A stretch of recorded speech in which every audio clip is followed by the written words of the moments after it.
Hey shipmate, want to hear a sea story?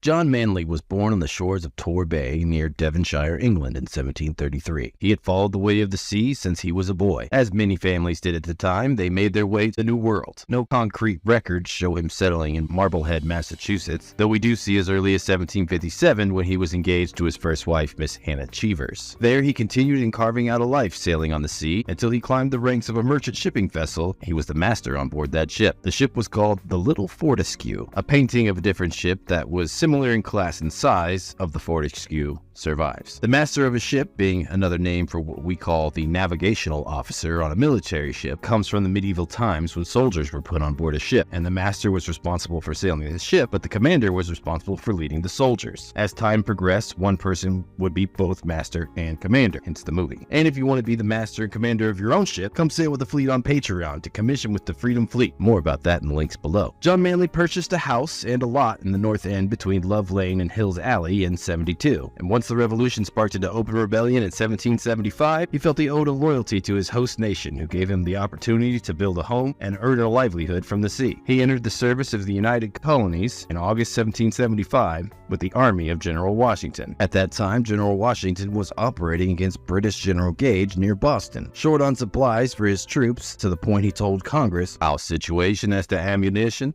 absolutely forbids us sending out a single ounce of the camp at present." So to bolster his supply train, General Washington decided that he would pull men from his ranks who were bred by the sea, and had 6 vessels fitted out at congressional expense for the procurement of needed supplies. John Manley was selected to be one of these officers and was issued the following orders. "You, being appointed a captain in the Army of the United Colonies of North America, are hereby directed to take command of a detachment of said army and proceed on board the schooner Lee, lately fitted out and equipped with arms and ammunition and provisions at the continental expense. You are to proceed as commander of said schooner immediately on a cruise against such vessels as may be found on the high seas or elsewhere bound to or from Boston, and in the service of the ministerial army, to take and seize all such vessels laden with soldiers, arms, ammunition, or provisions." Washington's fleet had some initial success with a few captures of British cargo transports, one carrying hogs, fish, sheep, and poultry, and flowers, and others laden with wood, and another ship still carrying potatoes and turnips bound for Boston. Washington could find use for the food to feed his army, for an army indeed marches on its stomach. These items were well and good, but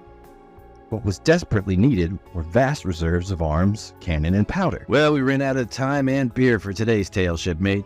Come back next week to hear the rest of John Manley's tale. The World for Liberty needs you to do your duty. Hit the like button. Commission with the Freedom Fleet by following and subscribe. Sail fast, fight hard, and God save the new nation.